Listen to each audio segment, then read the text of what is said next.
नमस्कार मंडळी, हॅपी दिवाळी. बघा ही आमची दिवाळी कशी चालू आहे का.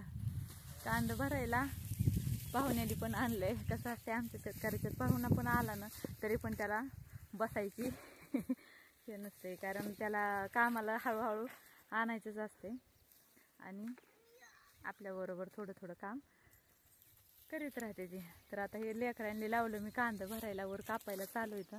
हे बघा असं ढीग सगळं आपण नासले कांदा म्हणून त्याचं ढीग आणि हे करून ठेवलं होतं गोळा करून. तर ही आपली सगळी कंपनी आपल्या भाच्या येतात, या भाच्या सगळं गोळा करतात.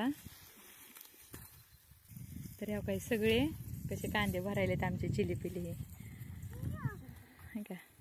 हे असं असते शेतकऱ्याची कामं. पाहुणा सुद्धा आला तरी पण त्याला बसून द्यायचं नाही, कुणी बी येऊ द्या, सारखं कामाला चालूच असते. कारण शेतकऱ्याची कामच उडत नाहीत, तर काय करावं, एक झाले की एक झाले की एक सारखं कामच चालू असते ते.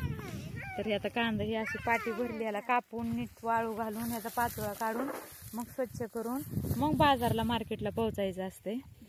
आणि हे आमचा राजा निघाला का पाटी घेऊन.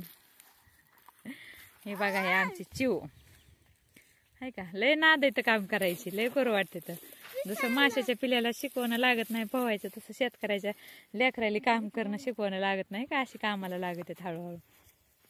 मी घेते पाटी, नको नको मी घेते ग पाटी, नको दुसरी आणलेली नाही पाटी, मी राहू दे घेते मी, नको ग बाय. बघा पाटी घेते म्हणल्यापासून तशीच गेली, आता मी नेते कशात तरी दुसरी. तर हे असं असते आमचं शेतकऱ्याचं जीवन. आता काय म्हणजे दिवाळी म्हणजे काय असं ना, आम्हाला घरी बसूनच नसतंय जमत, कारण आमचे हे शेत ही आमचं सगळी कामं ही सगळी दिवाळीची आमची दरवर्षी दिवाळी चालू असते. त्याच्यामुळं आम्हाला सगळंच बघावं लागते रानातलं. आता कामं म्हणजे उडतच नाही ती कामं, कधीच आयुष्यात रात ना दिवस काम करीत राहिलं तरी पण ही रानातली कामं काय उडत नाहीत. एक झाले की एक गवत बी तितकंच येते, तर सगळी कामं. आता लसूण लावायचं आणि तुम्हाला लसूण लावताना दाखवते. ही कांदा लसूण लावायचं. तर बघा मंडळी असं असते आमचं शेतकऱ्याचं जीवन.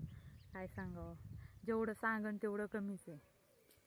ऐकायला तुम्हाला सुद्धा वाटत असं ना, उगं ही काहीतरी बडबड करीत असते नी कायचं काय. पण इथं रानात तळ्यावर उन्हाचं मग कळतं इथं कसं शेतकऱ्याचं जीवन असतं, की ज्याची त्यालाच अनुभव आलेला असते. तरी आमचं असं शेतकऱ्याचं जीवन असतं. तर चला तर बाय.